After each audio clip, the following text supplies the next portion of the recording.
The Nevada desert stretched endlessly in all directions, waves of heat shimmering off the sand even though it was barely 8 in the morning. At the Naval Special Warfare Training Range outside of Fallon, a group of 15 Navy SEAL snipers stood around a spotting scope, frustration etched on their faces. "Wind's impossible today," muttered Chief Petty Officer Jake Martinez, lowering his rifle for the third time. "Gusting between 12 and 18 knots, shifting direction every 30 seconds. "That's the point," said Master Chief Tom Brennan, the senior sniper instructor. "In the field, conditions aren't going to be perfect. You need to make this shot regardless of wind." The target was a steel plate, 18 inches in diameter, positioned at an unprecedented distance, 3 miles, over 15,000 feet. It was beyond the range of almost any sniper engagement in history, but the Navy was testing new equipment and techniques that could revolutionize long-range precision fire. For 2 days, the best SEAL snipers in the Navy had been trying to hit that target. For 2 days, they'd failed.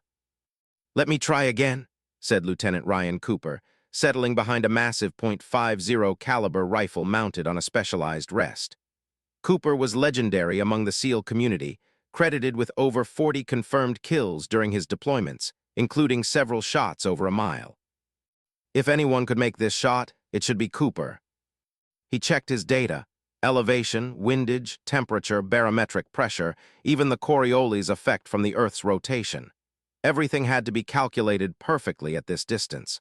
A single degree of error would mean missing by dozens of feet.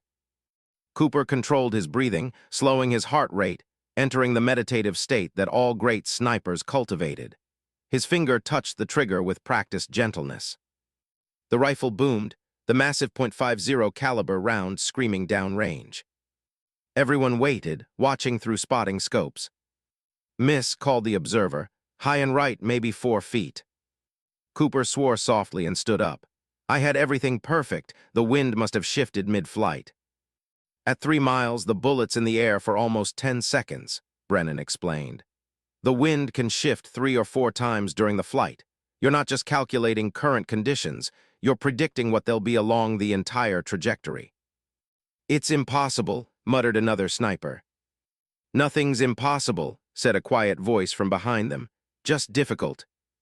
Everyone turned. Standing at the edge of the range, about 20 yards back, was a woman none of them had noticed arrive. She was in her mid-30s, average height, with dark hair pulled back in a simple ponytail. She wore jeans, hiking boots, and a simple t-shirt, civilian clothes that stood out among all the military uniforms and tactical gear. She didn't look like she belonged here. "Who are you?" Brennan asked, his tone more curious than hostile. "Dr. Alina Reyes," the woman replied, walking forward with calm confidence. "I'm with the Advanced Ballistics Research Division at the Naval Warfare Center. I've been consulting on this project." "The physics side, right?" Cooper said. "You're one of the people who designed the new ballistics computer." "Among other things." Alina stopped next to the rifle, looking downrange at the distant target. "Mind if I observe?" "Be my guest," Brennan said. "We've been at this for 2 days with no luck. Maybe you can tell us what we're doing wrong." For the next hour, Alina watched quietly as different snipers attempted the shot. Each one came close, within a few feet, but no one could connect. The combination of distance, wind, and environmental factors made the shot extraordinarily difficult. Alina took notes, occasionally asking questions about their calculations or techniques. The snipers tolerated her presence but clearly didn't take her seriously. She was a scientist, not a shooter. What could she possibly understand about the reality of pulling a trigger? After Lieutenant Cooper's 5th failed attempt, he stood up in frustration. "I don't think it's possible with current conditions. We should wait until evening when the wind dies down." "The enemy doesn't wait for perfect conditions," Brennan reminded him. "Then maybe this is a bad concept," Cooper shot back. 3 miles is just too far for a human to make this shot consistently." "Perhaps the problem isn't the distance," Alina said quietly. "Perhaps it's the approach." Every head turned toward her. "What do you mean?" Brennan asked. Alina walked to the rifle.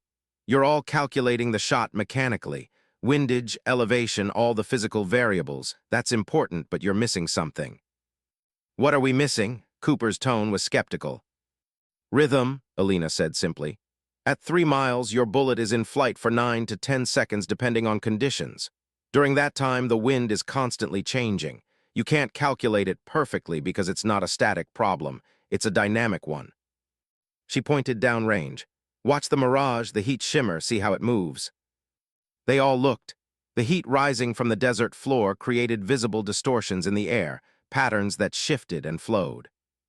That mirage shows you the wind patterns in real time, Alina continued. Not just current wind, but how it's moving, its rhythm. If you can read that rhythm and time your shot to match it, you can predict where the wind will be during the bullet's flight. Martinez frowned. That's not how we're trained to shoot. I know you're trained to calculate and execute, but at extreme distances you need to do something else. Alina looked at Brennan.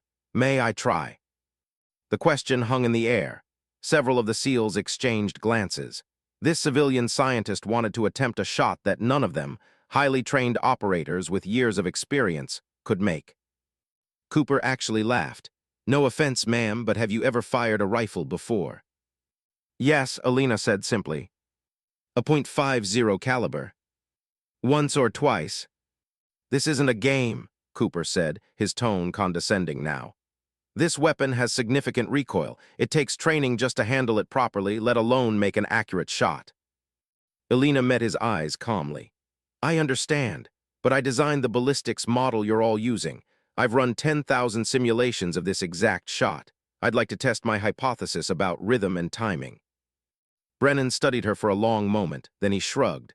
Why not? We're not making progress anyway. Everyone stand back and give Dr. Reyes some space. The SEALs moved away, most of them looking amused. A few seemed genuinely curious. Cooper looked annoyed, like this was a waste of time. Alina approached the massive rifle. She didn't rush. She ran her hands along the barrel, checked the scope, examined the ammunition. Then she settled into position behind the weapon with movements that were surprisingly practiced. Comfortable? Brennan asked. Yes, thank you. Alina didn't consult any of the ballistics data on the computer. She didn't check wind speed or make calculations. Instead, she simply looked downrange through the scope, breathing slowly, watching. What's she doing? Martinez whispered to Cooper. Wasting our time, Cooper muttered back.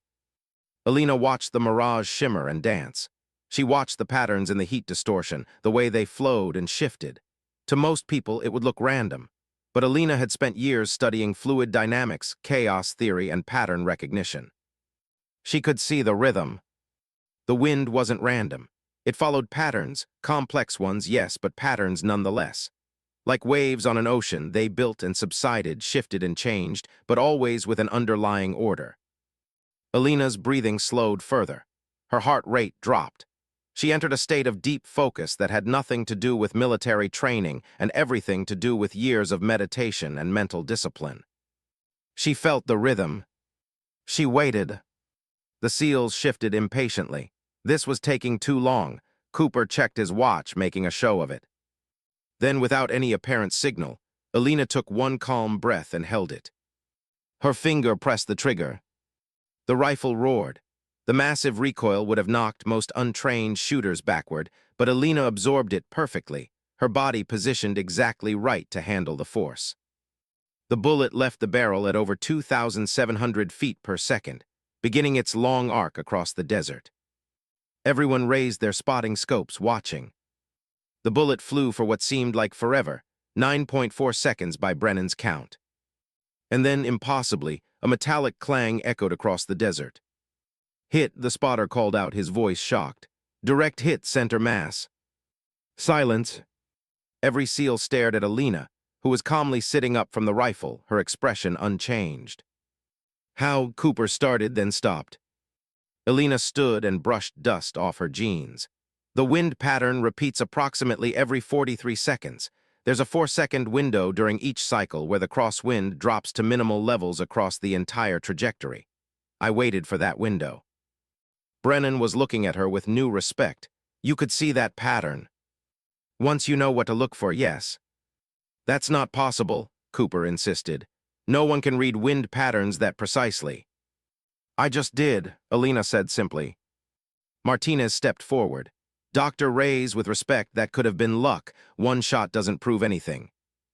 Elena looked at him calmly. Would you like me to do it again? More silence.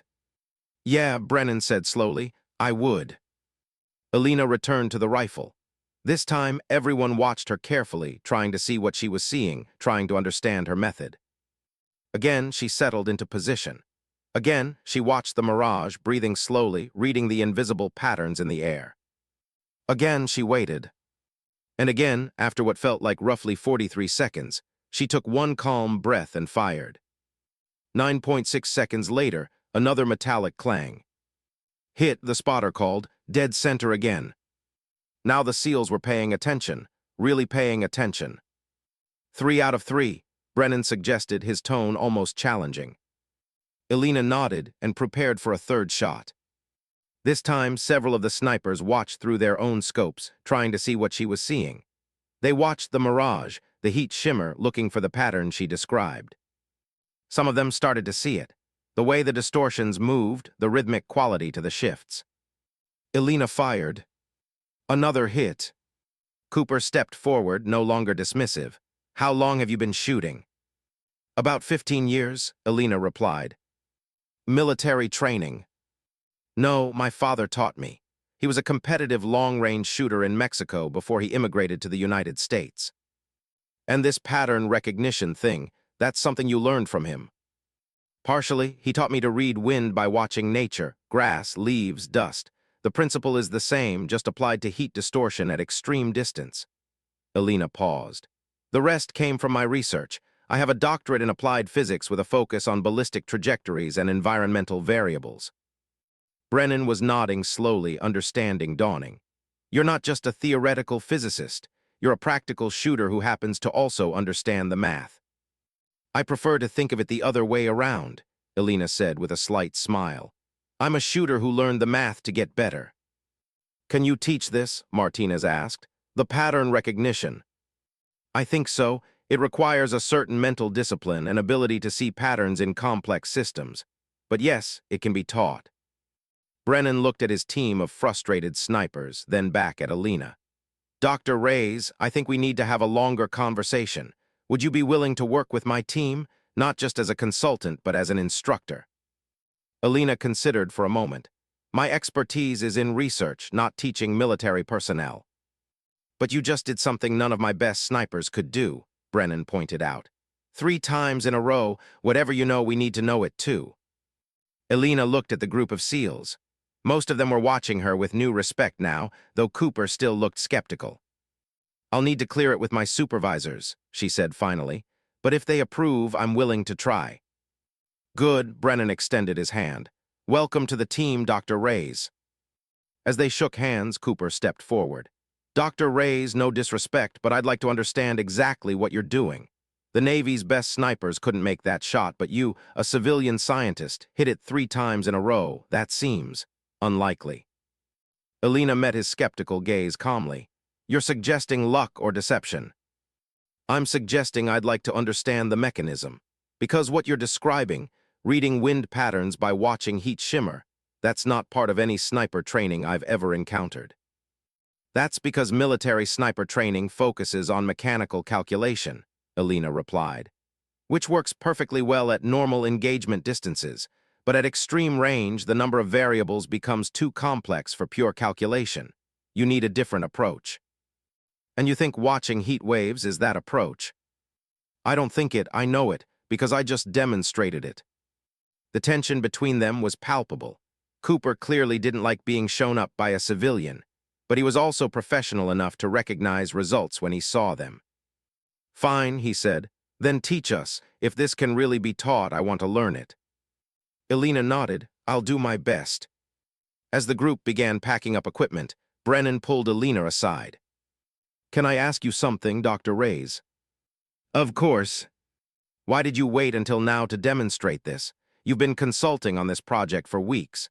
Why not show us this technique earlier? Elena was quiet for a moment. Because I knew you wouldn't listen. You had to fail first. You had to exhaust all your conventional methods before you'd be open to trying something different. She looked at him directly. Military culture doesn't respond well to civilians telling experienced operators how to do their jobs.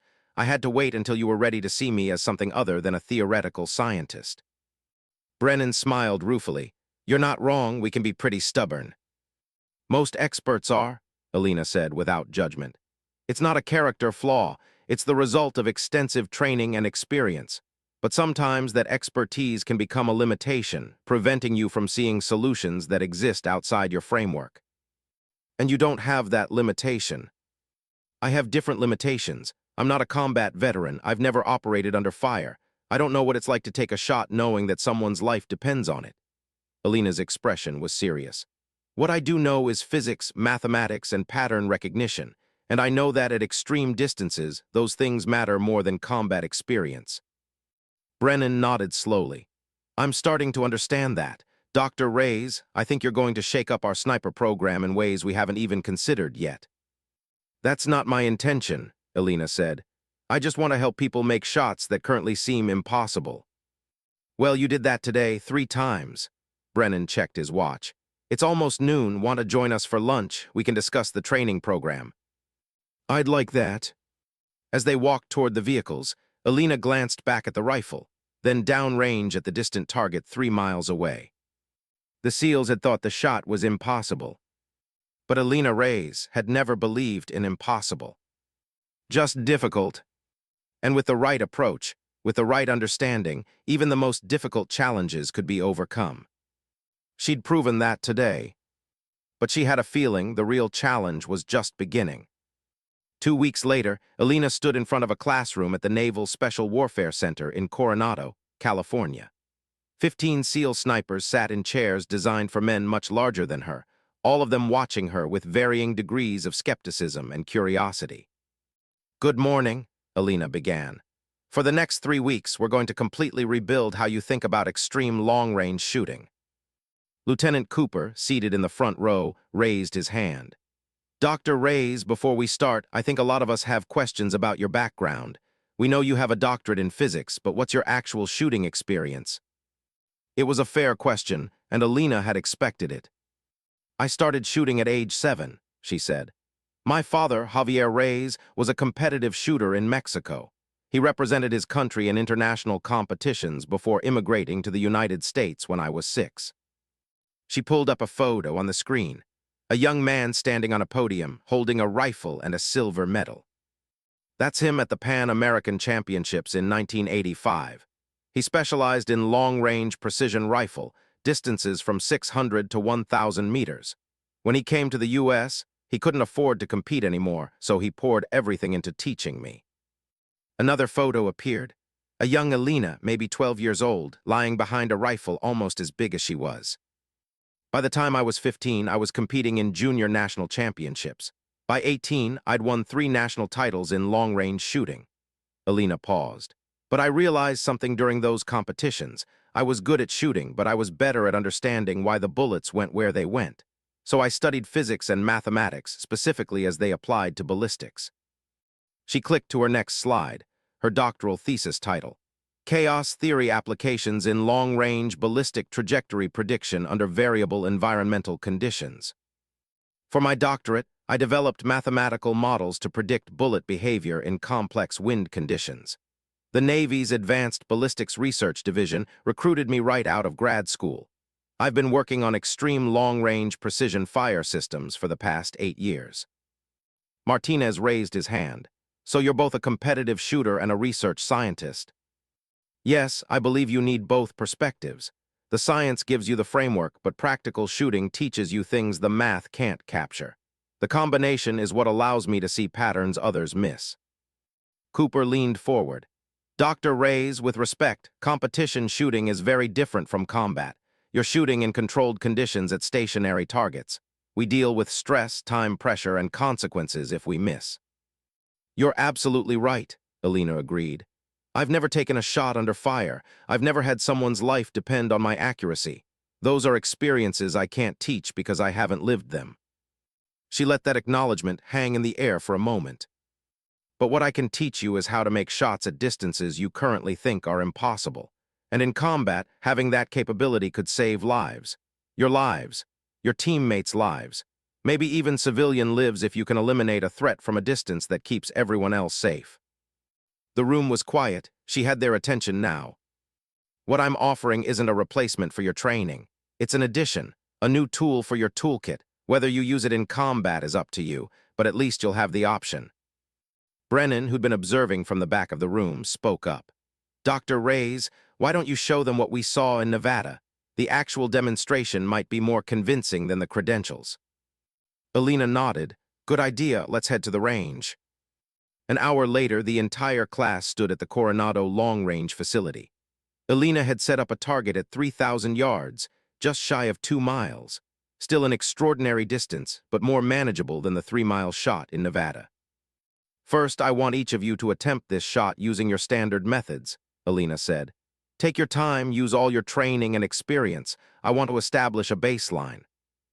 For the next 2 hours, the SEALs took turns. The conditions weren't as challenging as Nevada had been. The wind was more stable, the temperature cooler, but the distance was still extreme.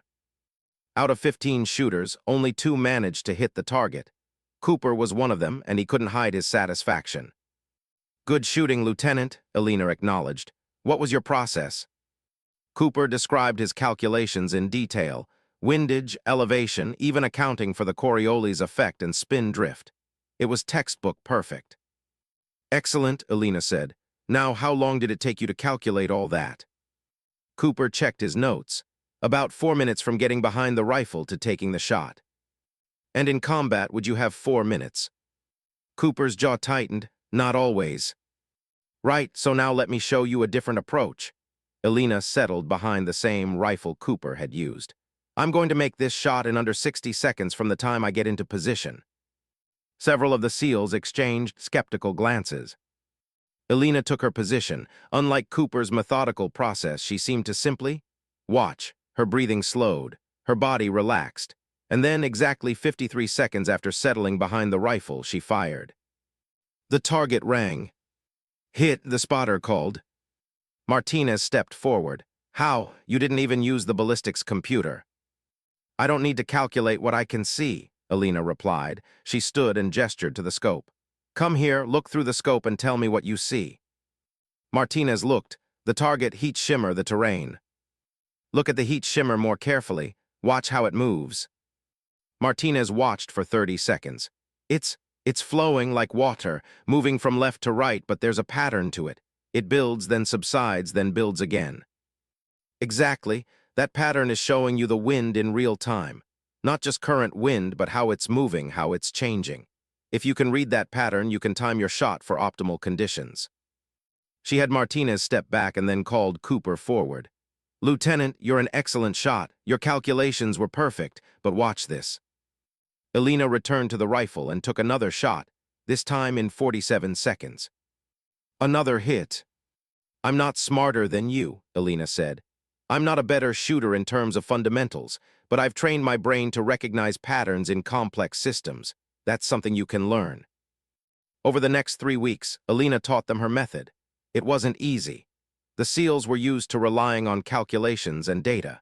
Teaching them to trust their perception, to see patterns in seemingly random phenomena, required rewiring deeply ingrained habits.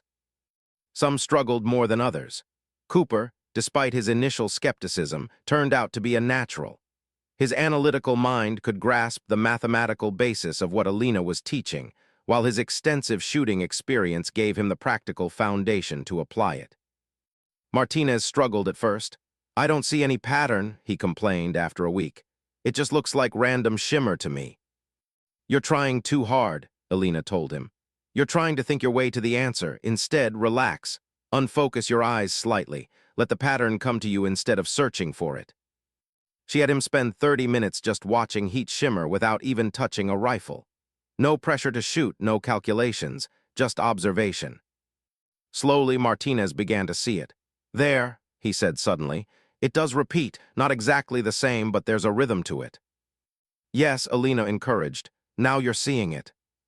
By the end of week 2, half the class was hitting the 3,000-yard target consistently. By the end of week 3, 12 out of 15 could do it. The 3 who couldn't weren't bad shooters. They just couldn't break free from their reliance on calculation. They needed the data, the numbers, the certainty that math provided. That's okay, Alina told them. This method doesn't work for everyone. It requires a certain cognitive flexibility that not everyone has. There's no shame in sticking with what works for you. On the final day of training, Master Chief Brennan arranged for a demonstration. He'd invited senior leadership from Naval Special Warfare Command, including a two-star admiral named Richard Keller. "Gentlemen," Brennan announced, "over the past 3 weeks, Dr. Reyes has been teaching our snipers a new approach to extreme long-range shooting. Today, we're going to demonstrate what they've learned." He'd set up targets at increasing distances, 2,000 yards, 3,000 yards, and for the finale, the full 3 miles they'd attempted in Nevada. The SEALs performed impressively. At 2,000 yards, every shooter hit the target. At 3,000 yards, 12 out of 15 connected. Even the admiral looked impressed. "And now," Brennan announced, for the 3-mile shot. "These are conditions similar to what we faced in Nevada 2 months ago. Variable winds, heat shimmer, extreme distance. Back then, our best snipers couldn't make this shot." He gestured to Cooper. "Lieutenant Cooper, you were one of those shooters. Would you like to try again?" Cooper stepped up to the firing line. Instead of immediately getting behind the rifle, he stood and watched the desert for almost 2 minutes. Elena, watching from the side, smiled slightly. He was reading the wind pattern. Then Cooper settled into position. He didn't rush. He watched through the scope, breathing slowly, waiting. And then he fired. 9 seconds later, the distant clang of metal on metal echoed back. "Hit," the spotter called. The admiral's eyebrows rose. That was a 3-mile shot. "Yes, sir," Brennan confirmed. 3 miles, 1,060 feet to be precise, and Lieutenant Cooper made it look routine. "I'd hardly call it routine, Master Chief," Cooper said, standing up with a grin. "But Dr. Reyes' technique works. I could see the wind pattern, could feel the rhythm. When the conditions aligned, I knew it was the right moment to take the shot." Admiral Keller turned to Elena. "Dr. Reyes, I've been briefed on your background and methods, but seeing this in person is remarkable. How many of your students can make this shot now?" "Under ideal conditions, all of them," Elena replied. "Under challenging conditions like today, I'd estimate 8 to 10 of them could do it consistently." "That's extraordinary," the admiral paused. "I understand you're a civilian contractor. Any interest in a more formal relationship with the Navy?" Elena was taken aback. "What kind of relationship, sir?" "I'm thinking we need someone like you at the Special Warfare Center permanently, not just as a consultant, but as a senior instructor. We'd create a position for you, civilian, so you wouldn't have to enlist. But you'd be developing curriculum, training instructors, advancing our capabilities in this area." It was an offer Elena hadn't expected. She'd planned to complete this training cycle and return to her research work. "Can I think about it, sir?" "Of course, talk to Master Chief Brennan about the details," Keller smiled.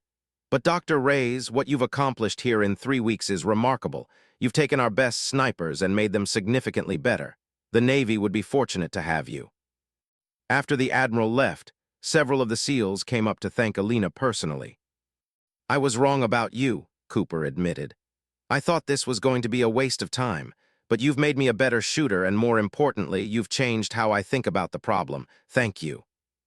"You made it easy," Elena replied. "You were open to learning once you saw it was real." Martinez gave her a hug that lifted her off the ground. "Dr. Reyes, you're one of us now. You know that, right?"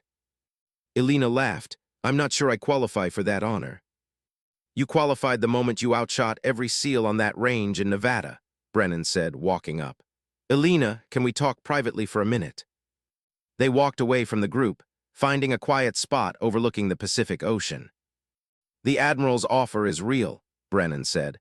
"I've been advocating for something like this for months. We need people who can bridge the gap between research and practical application. You're perfect for that role." "I'm not military, Tom. I don't know if I fit in that culture." "You fit in fine, better than fine. Those SEALs in there respect you because you proved yourself. You didn't ask for special treatment, didn't trade on credentials. You just showed them something valuable and taught them how to do it themselves. That's what earns respect in this community." Elena looked out at the ocean, thinking, "My father always told me that the greatest honor in shooting wasn't winning competitions. It was passing on knowledge to the next generation." "He sounds like a wise man." He passed away 3 years ago, heart attack." Elena's voice was soft. I've been thinking lately about legacy, about what I want to leave behind. Research papers and mathematical models are important, but this is different, Brennan finished. This is directly saving lives. Yes. Then say yes. Come work with us permanently. Build a program that will train generations of snipers, make your father proud. Elena was quiet for a long moment, then she nodded. Okay, yes, I'll do it. Brennan extended his hand, and Elena shook it firmly. Welcome to the team, Dr. Reyes.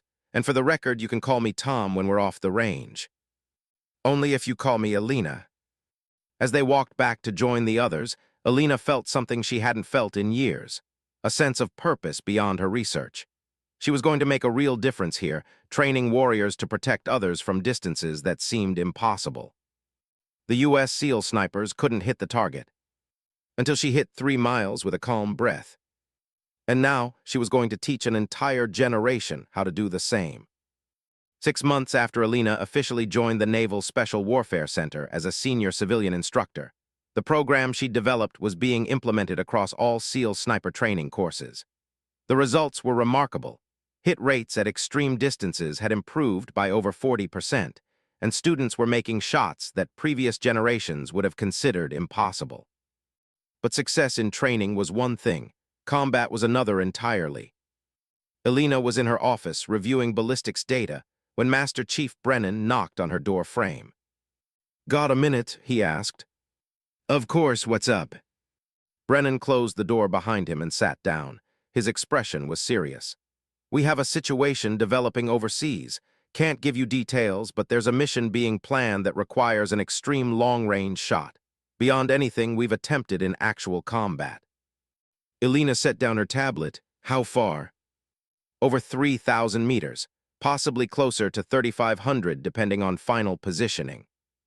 That's over 2 miles. What are the conditions?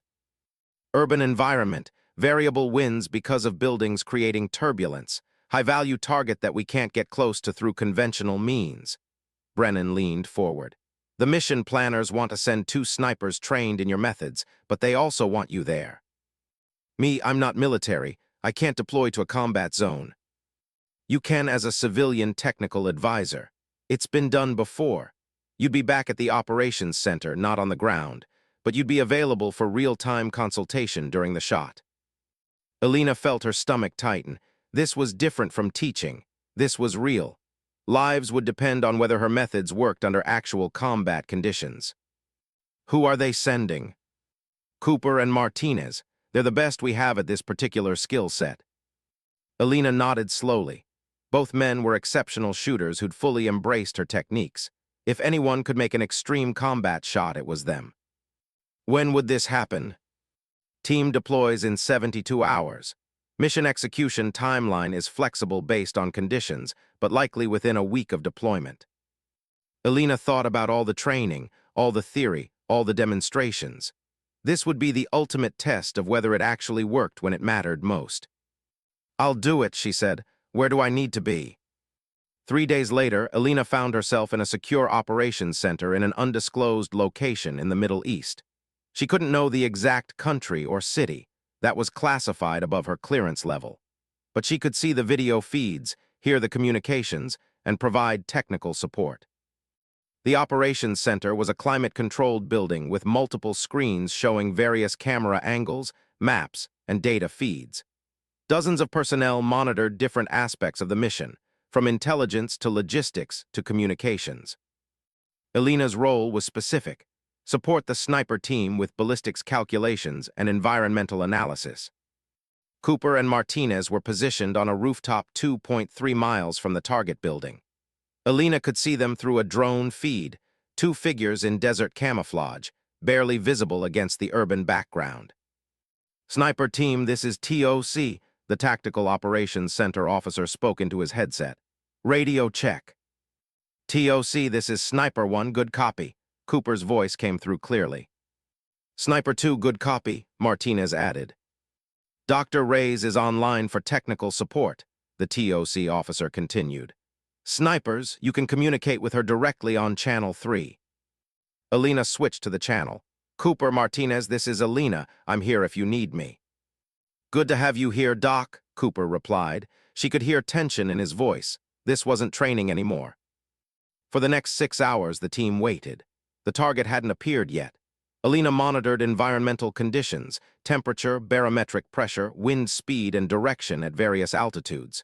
She had access to weather balloons, drone sensors, even satellite data. The wind was challenging.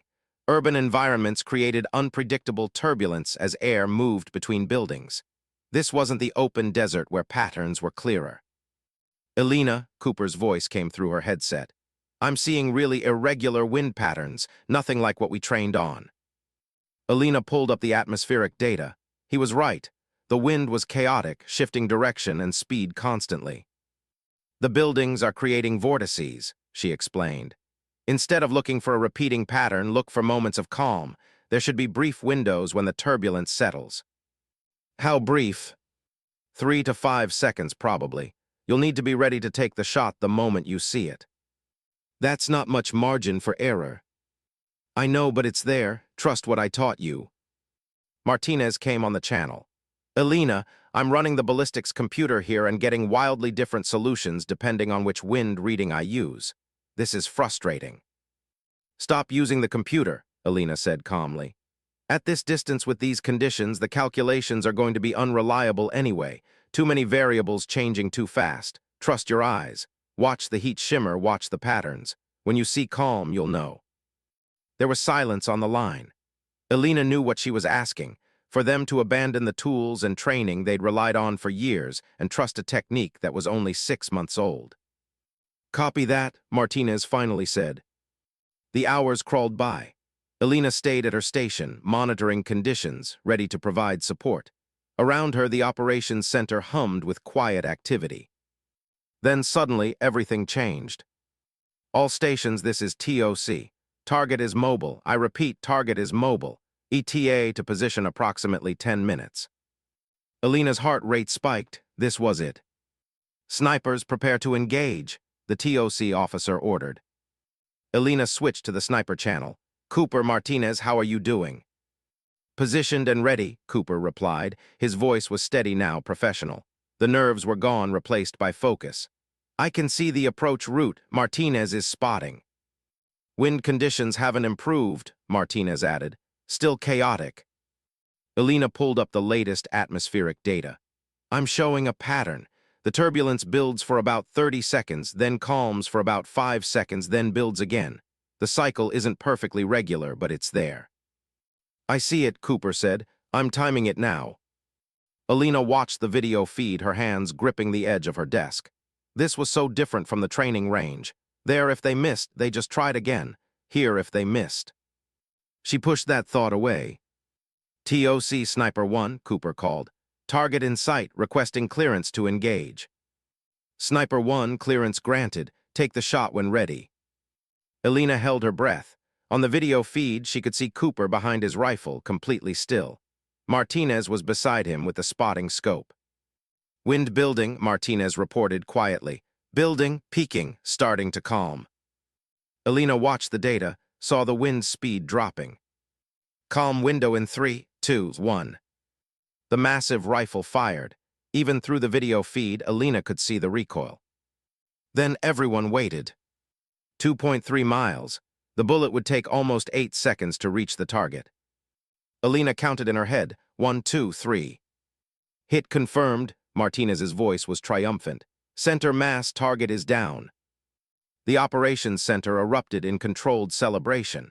People were shaking hands, giving thumbs up. But Alina just sat there, feeling the weight of what had just happened. Cooper's voice came through her headset, meant only for her. Alina, it worked. Your method worked. I could see the pattern just like you taught us. When the calm window came, I knew it was right. I didn't even think about it. I just felt it. You made the shot, Cooper. All I did was teach you how to see. You did more than that. You gave us a tool that just accomplished a mission that wouldn't have been possible any other way. After the team was extracted and debriefed, Alina met with them in person. Cooper and Martinez looked exhausted but elated. That was the longest 8 seconds of my life, Cooper admitted, waiting to see if the bullet would connect. Welcome to my world, Alina said with a slight smile. Every competition shot I ever took felt like that. But this wasn't competition, Martinez pointed out. This was real, this mattered. I know, Elena looked at both of them seriously. How did it feel, using this method in actual combat? Cooper thought for a moment. Honestly, it felt more natural than I expected. All the calculation and data, that's important, but at that extreme distance with those conditions, trying to calculate everything would have been impossible. Trusting my perception, reading the patterns, that's what made it possible. The weird thing is, Martinez added, I think I was less nervous using your method than I would have been trying to do it the traditional way. With calculations, I'd be wondering if I got the math right. With this, I could see what I needed to see. It was more direct somehow. Over the next few weeks, word spread through the special operations community about the successful shot. Elena started getting requests from other units, not just SEALs, but Army Rangers, Marine Scout snipers, even some international allies. Everyone wanted to learn the technique that had enabled a combat shot at over 2 miles. Admiral Keller called Elena into his office 6 weeks after the mission. Dr. Reyes, I've been reviewing the after-action reports and the feedback from the field. What you've developed isn't just a training technique. It's a revolutionary approach to long-range precision fire. Thank you, sir. I want to expand your program, not just SEAL snipers, but across all special operations forces. I'm authorizing additional funding and personnel. You'll have the resources to build a comprehensive training pipeline. Elena felt overwhelmed. Sir, that's a significant expansion. I'm not sure I can. You can and you will, because you're the only person who truly understands this method at a deep level. Yes, you've trained some excellent instructors, but they learned from you. The program needs you at the center of it. He pulled out a document. I'm also recommending you for the Department of Defense Medal for Distinguished Civilian Service. What you've contributed to our national security capabilities is extraordinary. Elena stared at the document. The DoD Distinguished Civilian Service Medal was one of the highest honors that could be given to a civilian. Sir, I'm just a researcher and instructor. I haven't done anything heroic. You've given our snipers the ability to engage targets at distances previously thought impossible. You've saved lives by allowing us to eliminate threats from ranges where our people are safer. That's heroic in my book. That evening, Elena called her mother in Arizona. Mija, you sound tired, her mother said immediately. I am, Mama. It's been a long few weeks. Tell me. Elena told her mother everything she could, about the training program, about the successful combat shot, about the medal recommendation. She couldn't share classified details, but her mother understood the significance. Your father would be so proud, her mother said softly. He always knew you would do great things with shooting. I miss him, Mama. I wish he could see this. He can, Mija. He's watching, and he's proud. After they hung up, Elena sat in her small quarters on base, thinking about her father. About the hours he'd spent teaching her to shoot, to read wind, to see patterns. About his patience and wisdom. He'd been a competitive shooter who never quite achieved his dreams. But through teaching her, through passing on his knowledge, he'd created something that extended far beyond any competition trophy. Elena's method had roots in his teaching. The foundation he'd laid had allowed her to build something new, something that was now saving lives in ways he'd never imagined. That was legacy, that was what mattered. The next morning, Elena returned to work with renewed energy. She had a program to build, snipers to train, and a promise to keep, to her father, to herself, and to all the warriors who would use her methods to protect others. The U.S. SEAL snipers couldn't hit the target, until she hit 3 miles with a calm breath. And now, because of her, an entire generation of snipers could do the same. The impossible had become possible, and Elena Reyes was just getting started. 18 months after the successful combat mission, Elena stood before a packed auditorium at the Naval Postgraduate School in Monterey, California.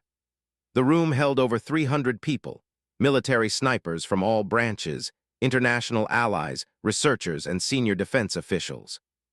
She was about to present her comprehensive research on extreme long-range precision fire, combining years of theoretical work with practical combat applications. Good afternoon, Elena began, her voice calm despite the size of the audience. Today, I'm going to talk about how we've revolutionized long-range shooting by combining ancient observation techniques with modern understanding of complex systems.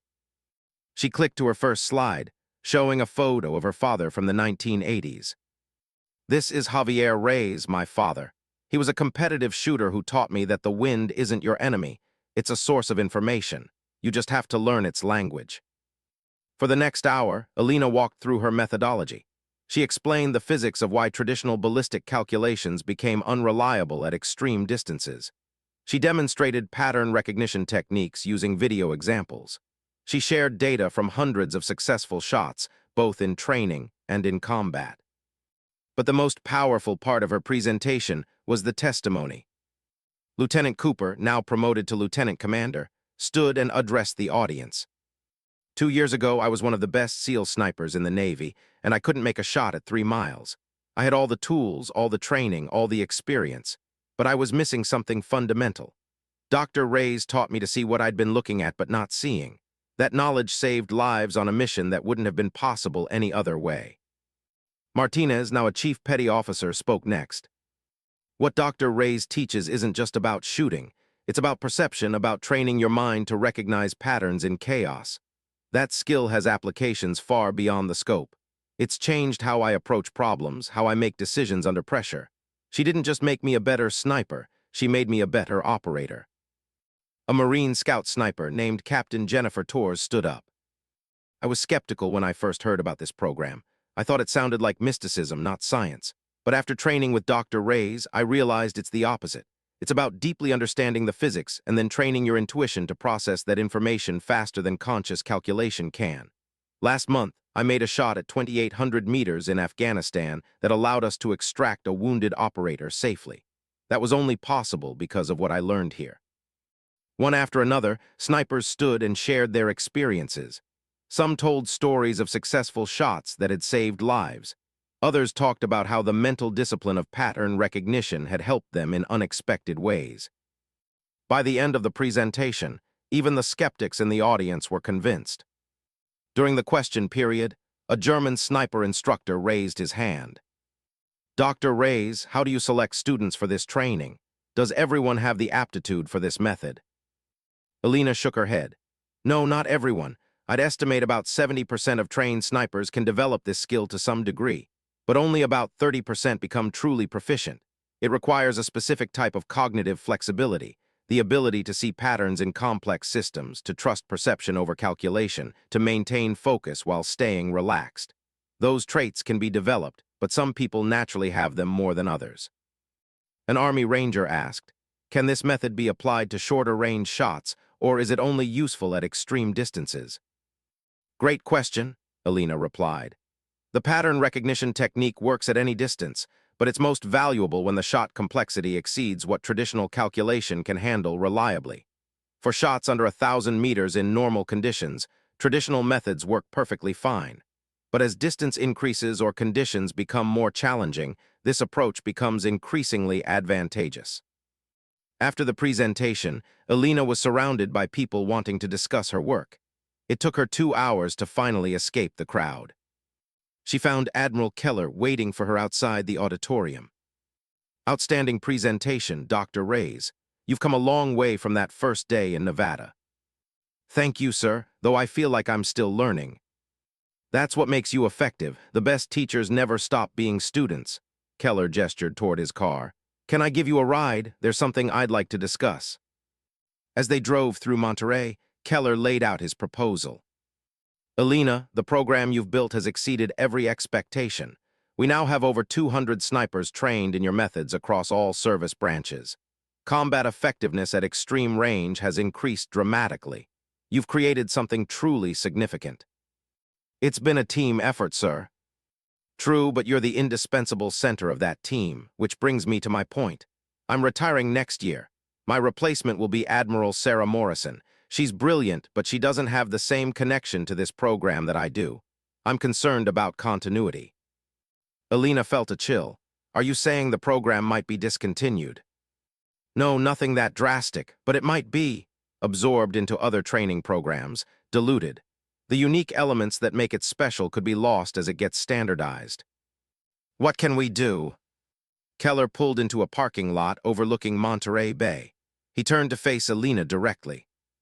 I want you to write a comprehensive manual, not just a technical document, but a complete guide to your methodology, the theory, the practice, the teaching techniques. Something that can preserve what you've created even if circumstances change. That would take months, sir. I'm giving you 6 months and a team of 3 researchers to help. I want this done right, done thoroughly. Make it the definitive reference on extreme long-range precision fire. Include everything, your father's techniques, your research, the combat applications, the training progressions, everything. Alina looked out at the bay, thinking about the weight of that task. There's more, Keller continued. I'm also nominating you for the Presidential Medal of Freedom. It's a long shot. Civilians don't often receive it for military-related contributions. But what you've done has national security implications that go beyond just better shooting. You've given America a capability that no other nation has. That deserves recognition at the highest level. Alina turned to stare at him. Sir, the Presidential Medal of Freedom, that's extraordinary. So is what you've accomplished. I'm not promising anything. These decisions are above my pay grade. But I'm making the nomination, and I'm asking you to trust that your work matters at that level. Over the next 6 months, Alina threw herself into writing. With her team of researchers, she documented everything about her methodology.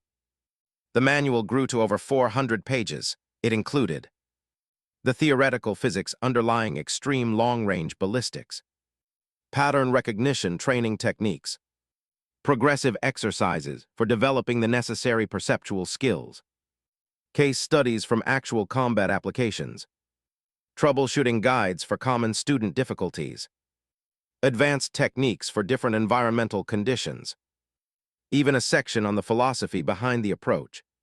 She sent draft chapters to her former students for feedback.